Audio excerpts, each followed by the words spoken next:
In 1987, the Toronto, Ontario suburb of Scarborough is under attack.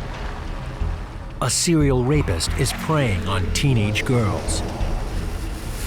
Women, when they were riding the bus home late at night, at the time, the bus driver would only stop at the bus stop. It was very easy to see who was on the bus, whether male or female, and you could position yourself that you could see that the bus was slowing down, so he could just run down the street, hide behind some houses, and just follow her. And, you know, if she went a long distance or down a dark street, he attacked her.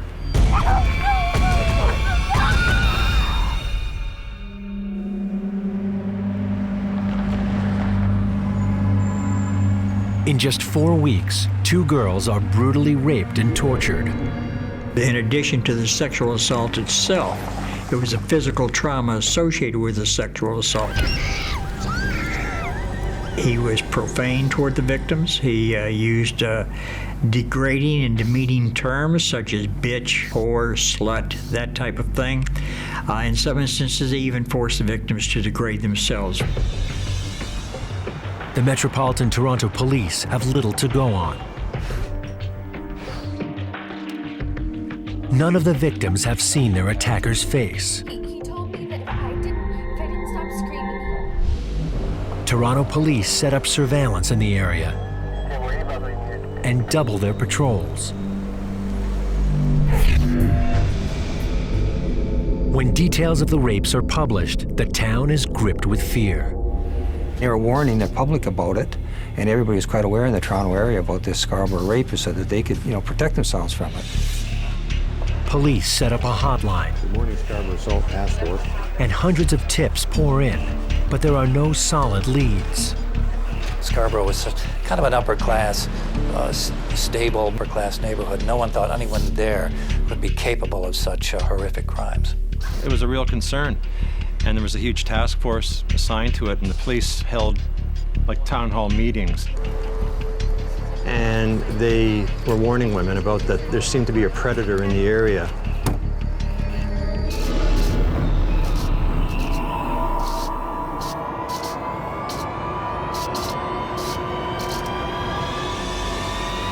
"23-year-old Paul Bernardo is a junior accountant living in Scarborough. He had a lot of charm. He knew how to sweet-talk people. But Paul has a darker side. Paul Bernardo is a psychopathic, narcissistic, sexual sadist. It is not the infliction of pain that's arousing to the sexual sadist. It's the suffering of a victim. It can be either psychological suffering or physical suffering. Psychopathic, indicating he can change his personality to adapt to the environment he finds himself in. He's very manipulative, chronic liar, narcissistic. By that I mean he is very self-centered. He considers himself to be the center of the universe. Everyone exists for his pleasure.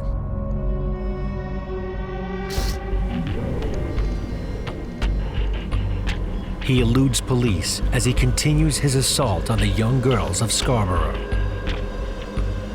Paul Bernardo is fixated on virgin girls. And I think the reason for that is really very simple to explain. Paul Bernardo was very much into power. He enjoyed power. And part of the power that I think he enjoyed was his fantasy of deflowering them, taking away something that they possessed.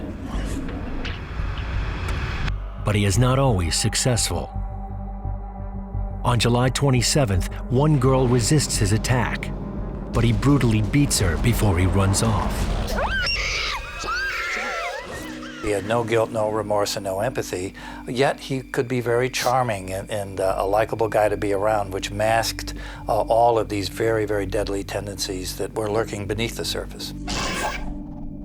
Bernardo is a master at hiding his dark secret. To the outside world, he appears to be the all-Canadian boy.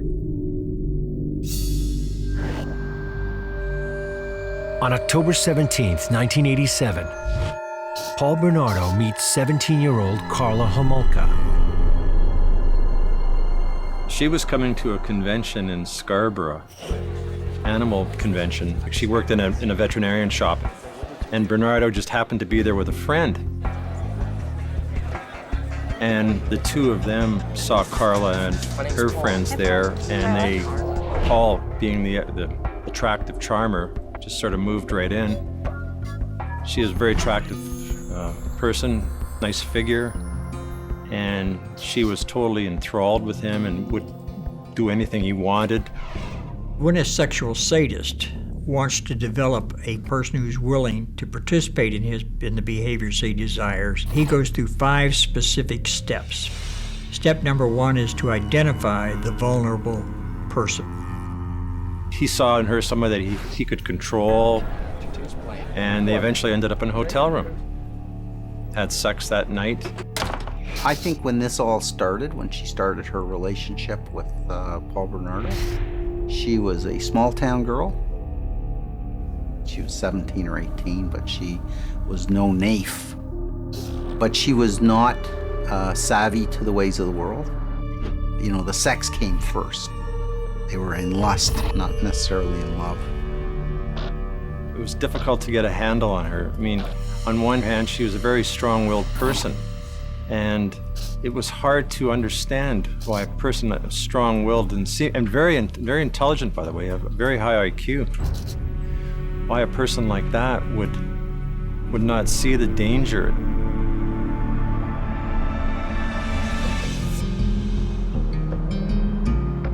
Carla Homolka lives with her parents 90 minutes southeast of Toronto in the small town of St. Catharines by Niagara Falls. He started seeing her, he started driving out to St. Catharines after that and staying with her, and while he was still living in Toronto. To Carla, Paul is the perfect man. He was a small town girl who wanted to get the heck out of St. Catharines, and Paul Bernardo was the big Toronto boy, and it was almost, you know, he came into her life and kind of swooped her away, and she was in high school at the time, and he drove up in his big fancy car and impressed the hell out of everybody, but they're high school kids, and so she fell in for that. It's not long before she falls under his spell. Step number 2 is seduction. He uses the same techniques that you or I would use with the opposite sex to seduce them into a sexual relationship. He's attentive, he gives gifts, he's spontaneous.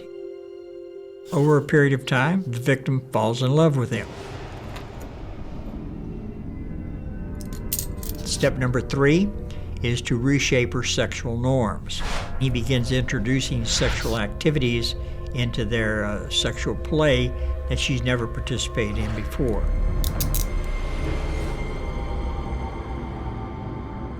While Paul and Carla continue their relationship, the brutal attacks in Scarborough increase. By November of 1988, the rape count reaches 7. He said it wasn't the same. Consensual sex just wasn't the same. It wasn't exciting, and it wasn't as satisfying as a rape was.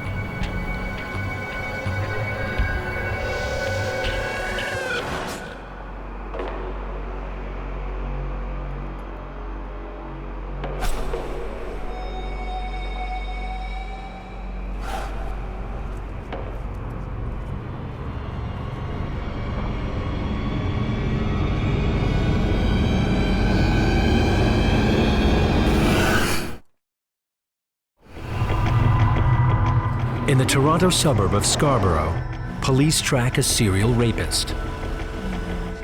The man they seek, Paul Bernardo, has eluded police for nearly a year. He has a tremendous amount of anger toward women. Where did that anger emanate from? Was it his mother? Was it a babysitter? Was it a girlfriend? What? We don't know the answer to that. He found out about age 15 or 16 that who he thought was his father wasn't his father, and somebody else was his father. So this was a very volatile, tumultuous kind of environment that he was raised in.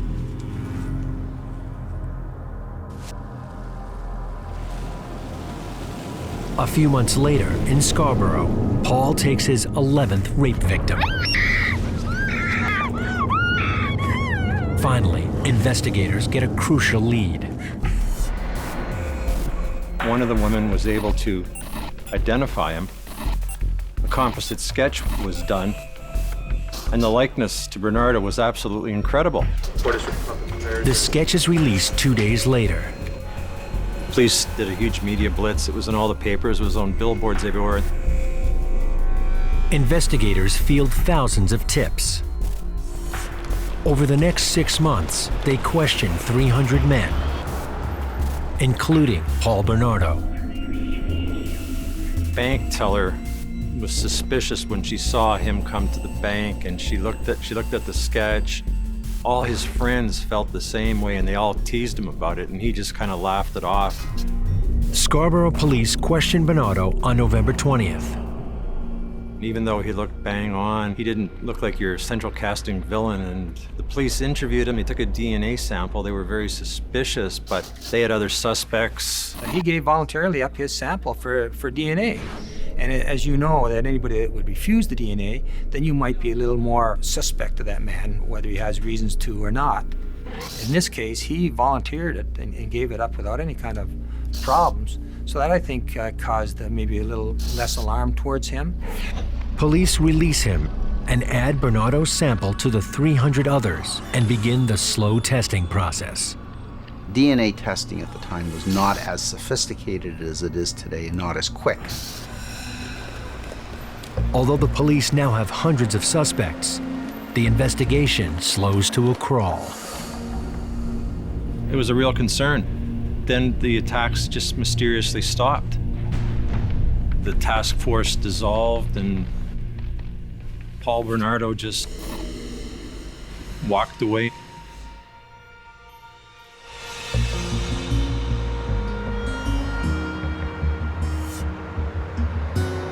That fall, Paul moves in with Carla and her family in St. Catharines. He admits to Carla that he was questioned by the police. He could hint at it and see what her reaction would be. He could tell her that he is a rapist to see what her reaction would be. So he's holding that in reserve to be used at a later date. A few months later, police in St. Catharines are called to investigate a rape.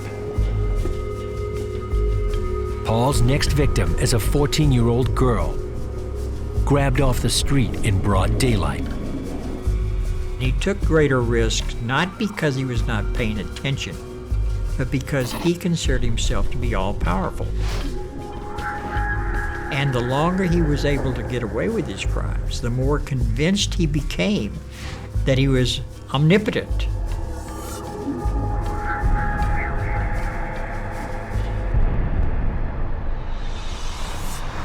After living with the Homolkas for several months, Paul sets his sights on Carla's 15-year-old sister, Tammy. Tammy Lynn, Carla's younger sister, was very, this was the big city boy from Toronto, and Paul was very charming with her, and Paul eventually, because he liked sex with younger girls, liked to assault younger girls, told Carla that he wanted to have sex with her sister. As to why Paul Bernardo would want Tammy, the younger sister of Carla, she represents virgin. She represents unspoiled youth. She's also a further test. How far is Carla willing to go to appease him, to please him? He insists she help him rape Tammy. Carla worked in an animal clinic, and she had access to drugs. She was the one who brought the drug home. Carla chooses a combination of sedatives. The plan was to spike her drink, and she would pass out, and Paul would have his way with her. He would videotape the whole thing, and then they'd put her back in bed. That's when she should have dumped him. She could have said to him, "What are you talking about? You want to rape my sister? Are you nuts? Like, what are you, a maniac?" On December 23, 1990, Paul and Carla put their plan in motion. They were all drinking that night, and the parents went to bed, and nobody had any reason to be suspicious. Carla serves Tammy several alcoholic drinks laced with sleeping pills. She soaks a cloth with the anesthetic to be sure Tammy doesn't wake up. Are you filming? Yeah. Okay. Two lovely sisters.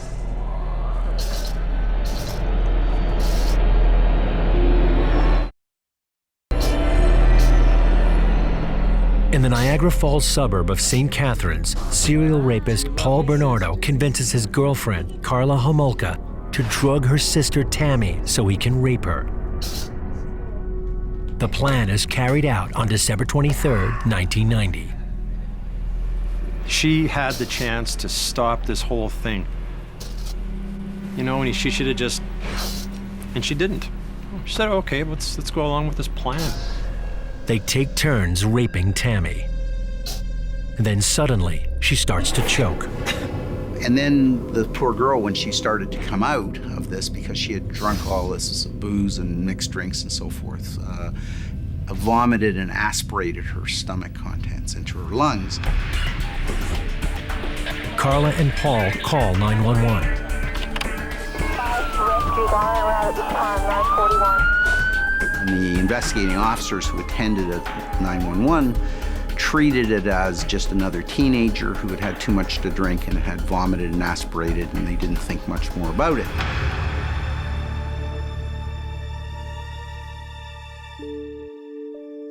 Tammy dies at the hospital 3 hours later. Paul kind of freaked out. He was crying. When the police came, he was emotionally upset. He was very disturbed. I don't think he wanted to see her die, but he put on a good show. And, you know, he didn't seem like a suspect. Under the circumstances, there is no reason to suspect foul play.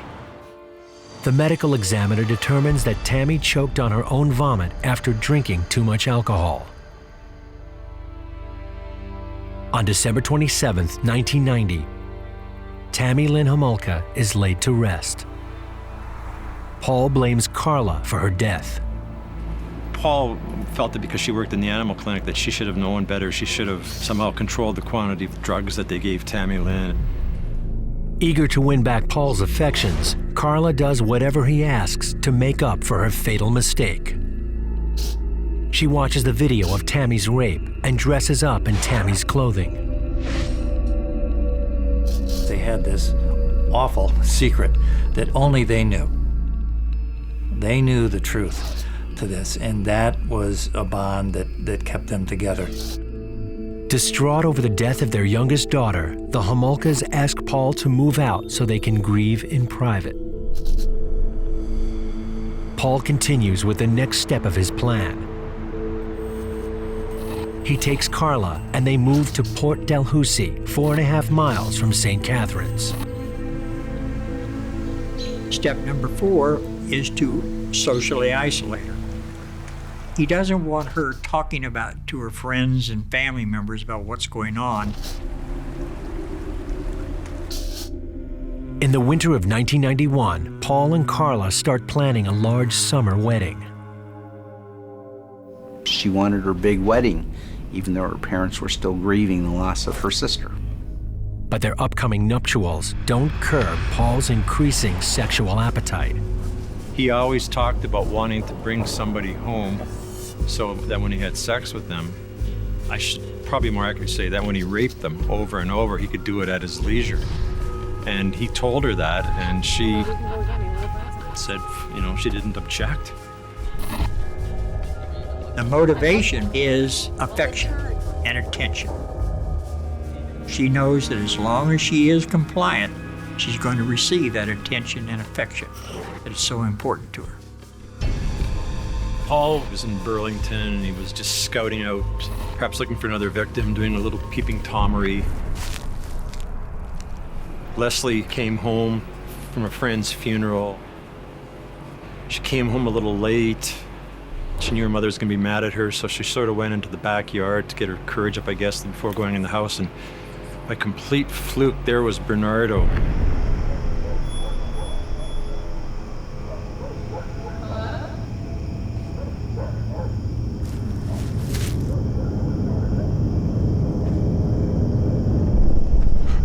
How's it going? You got a cigarette? I do, but it's in my car. Well, can we go get it? Yeah, let's go. At 2 a.m. on June 15th, 1991, 15-year-old Leslie Mahaffy vanishes from her own backyard.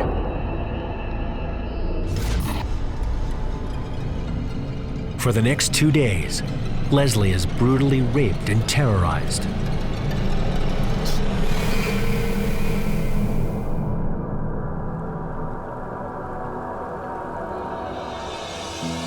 On June 29, 1991, 2 weeks after Leslie Mahaffy's abduction, the water line at nearby Lake Gibson recedes.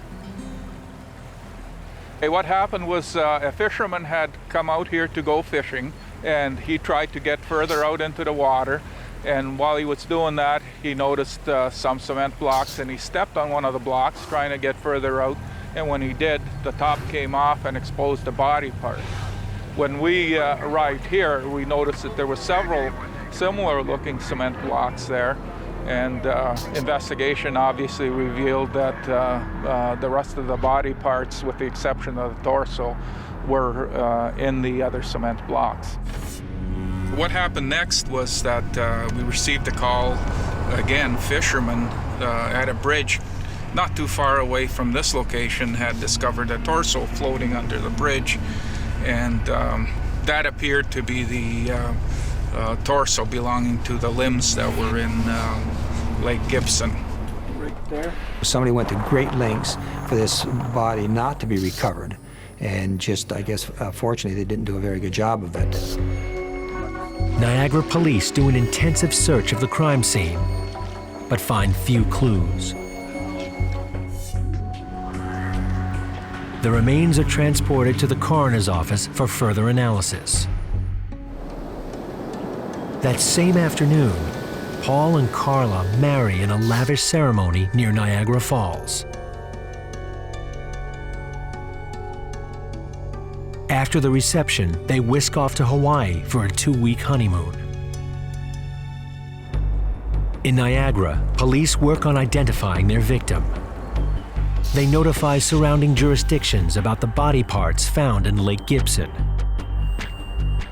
Halton Regional Police were working a missing persons case. Initially, we had what would be considered a standard missing person report for Leslie Mahaffy, who had gone missing from home. We had heard from Niagara Regional Police, who we work with on an ongoing basis, that they had found the body parts in Gibson Lake. That's when we were first sure. The medical examiner determines that Leslie Mahaffy was strangled before being chopped up. Law enforcement across the region unite to find Leslie's killer. When the investigation changes from a missing person to a homicide, I mean, it kicks up the level of commitment, the resources, the intensity, frankly. It changes it dramatically. It changed it dramatically in Burlington simply because we had so few homicides. They turn to their only clue: the ready-mix brand of cement used to encase Leslie's remains. After checking numerous stores, police come up empty. A few weeks later, the newlyweds return from Hawaii. They're getting a ride back from the airport. Carla's parents told her that they found a body in Lake Gibson. Paul was freaking, of course, but he presented an outward calm demeanor that her body had been found, but he was furious with Carla.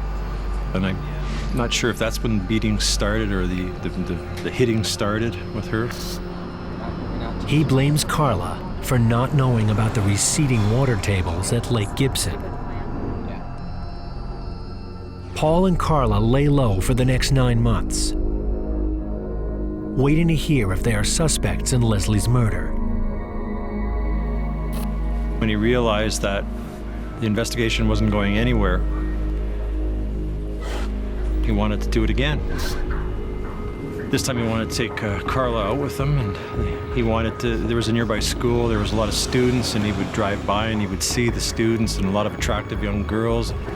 He needed her to help him lure one of them into his car. Paul knows younger victims are less likely to approach a male stranger, but they'll approach Carla.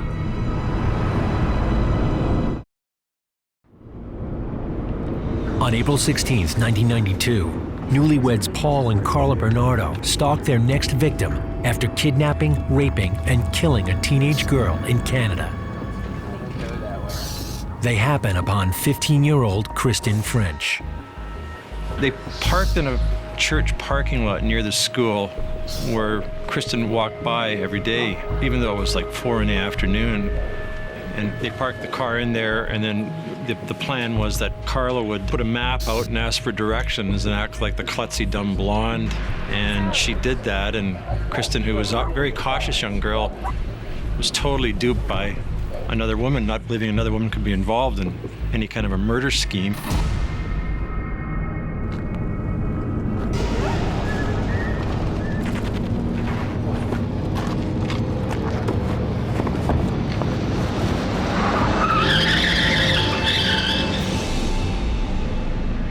When Kristen French doesn't return home from school, her parents immediately file a missing persons report. Kristen was a very reliable person. She was never known to not come home or be a runoff or a runaway.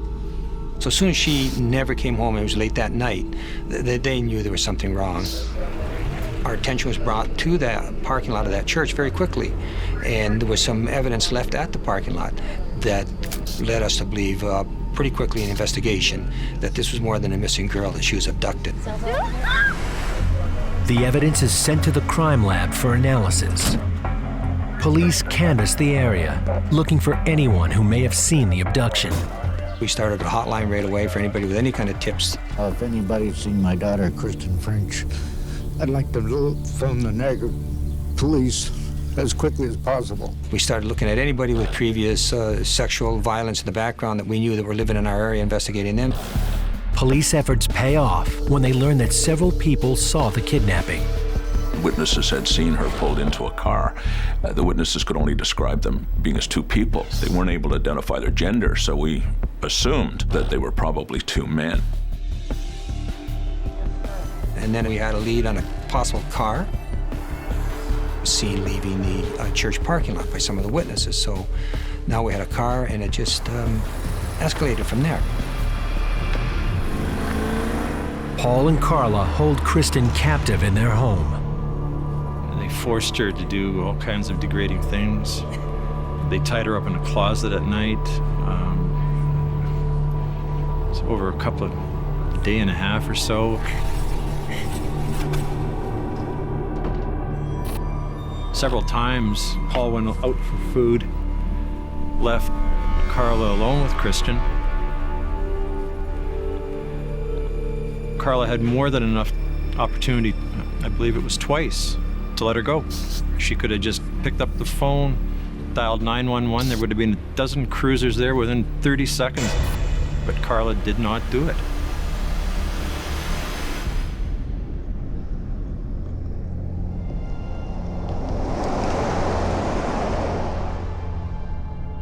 On April 30th, 10 days after Kristen French disappears, a man stumbles upon her lifeless body in nearby Burlington.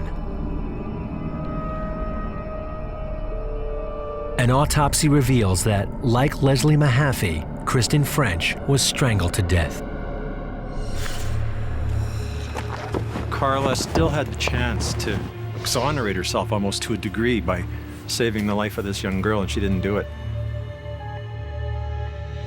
On May 15th, 1992, police across southern Ontario mobilized to form the Green Ribbon Task Force to solve both murders. People of St. Catharines wanted this killer caught, and the police were working on it full time, and they were spending a lot of time working on it. They just weren't coming up with anything. Paul was careful. He was being careful. the task force fields an influx of information concerning the homicides. One man comes forward, suggesting his friend, Paul Bernardo, may be involved. That friend just believed that he was responsible, that he thought that he was a Scarborough rapist, and that he was violent towards women. Investigators pay a visit to Paul Bernardo. He's calm, cool, and even admits to being questioned in the Scarborough rape case. Investigators confirm that he was one of hundreds interviewed, and the DNA is still being processed. And he certainly doesn't fit the stereotype that people believe. A very good-looking young man, sitting there with a nice home here in St. Catharines with a wife that was at work. There was nothing there to lead us, and certainly nothing in his past, no criminal record or anything that would lead us to look at him any stronger than we looked at any of our other suspects or people of interest at the time. One more piece of information in Paul's favor is that he doesn't drive the type of car witnesses saw leaving the scene of Kristen's abduction. Paul was beside himself with amusement. You know, he was making comments about the incompetent cops. They can't even, you know, they don't even have the right car. Paul feels invincible and turns on Carla, completing the 5 steps.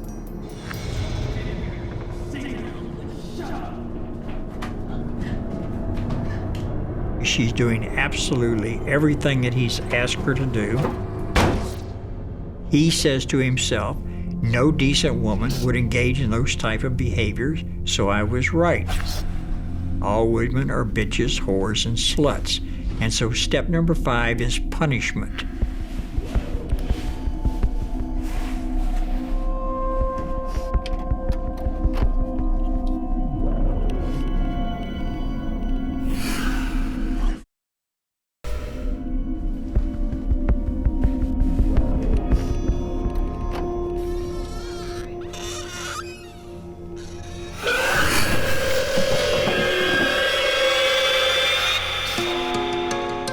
A year and a half after their Niagara Falls wedding, the marriage of Paul and Carla Bernardo implodes. He beat Carla so bad that she had 2 raccoon eyes from battering with a flashlight that she left him, and that was the beginning of the end. On January 4th, 1993, Carla's mother convinces her to leave Paul and press charges against him for assault.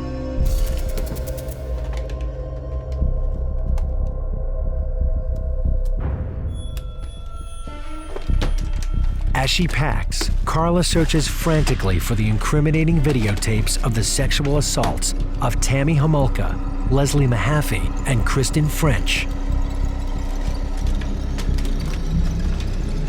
But she doesn't find them.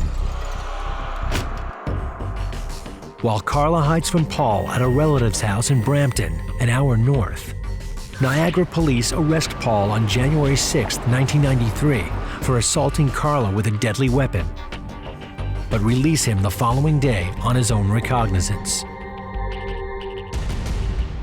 3 weeks later, the Green Ribbon Task Force gets a break in the case. We had spoken to Toronto about Paul Bernardo several times, and there was nothing that connected him to the Scarborough rapes or him to our murders. Then Toronto did a DNA check on Paul, and it did identify Paul as the Scarborough rapist. The task force sets up surveillance of Paul, while the Scarborough rape investigators obtain necessary warrants and solidify their case. We had no evidence at that time, but the connection was there, it was strong. They were having their rapes in the Toronto area. Then he moved down to our area, and now we have homicides. And it was just a matter of getting the evidence to prove it.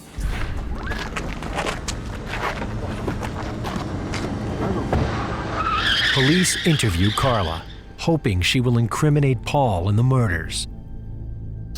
They came to her, she thought, to talk about the domestic violence charge, but then they began asking questions about the rapes. She is defensive and uncooperative and asks for a lawyer. Carla's lawyer calls the Toronto prosecutor to discuss a deal on February 14th. What appears to have happened is a what-if conversation. What if I was to deliver you a witness to the homicides, and what if that person was involved but not directly involved, and so on and so forth? What could you do for me and my client? In the meantime, he also sent Carla to see a psychologist and a psychiatrist. And they bought into this whole thing about her being a compliant victim. And they produced a report. So armed with the report, they negotiated the deal. And part of the deal was that she would be, as the Americans would call it, a queen for a day. She would have a without prejudice meeting with the police and give a sample of what she knew.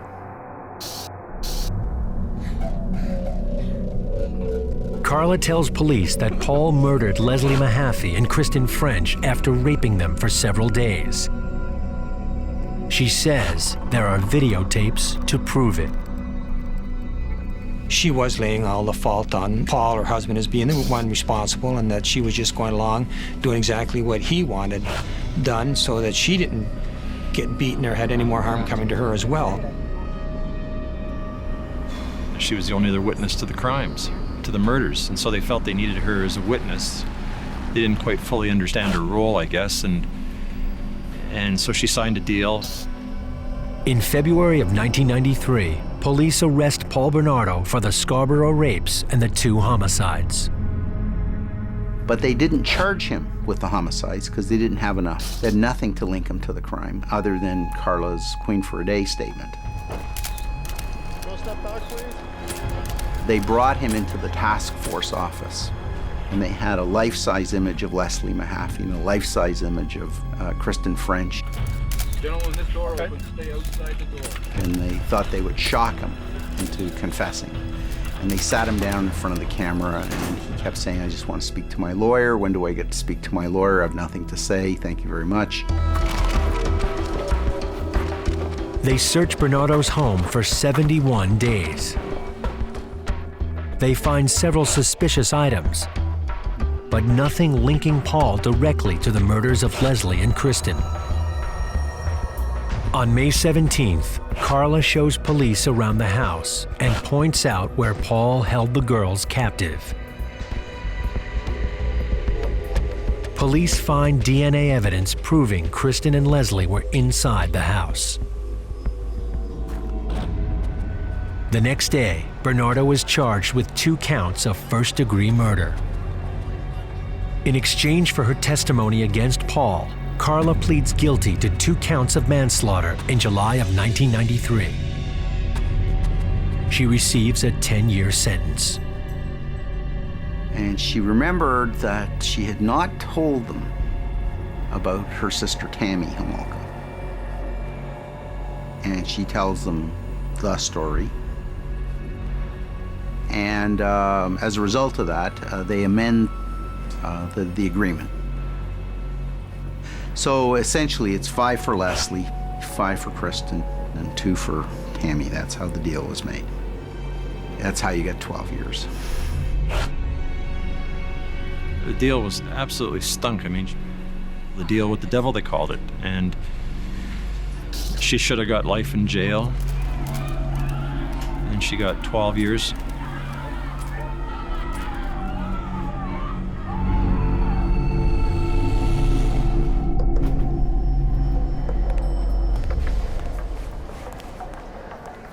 "16 months after the deal, John Rosen takes over as Paul Bernardo's counsel and finds out what happened to the infamous videotapes. Paul hid them inside a light fixture in the bathroom. They had been missing for months.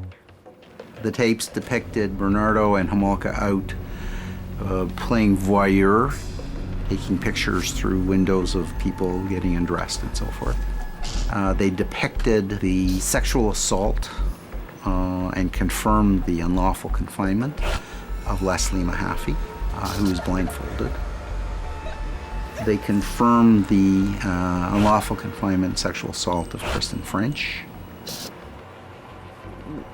They portrayed the sexual assault on Tammy Homolka and the participation of both Carla Homolka and Bernardo.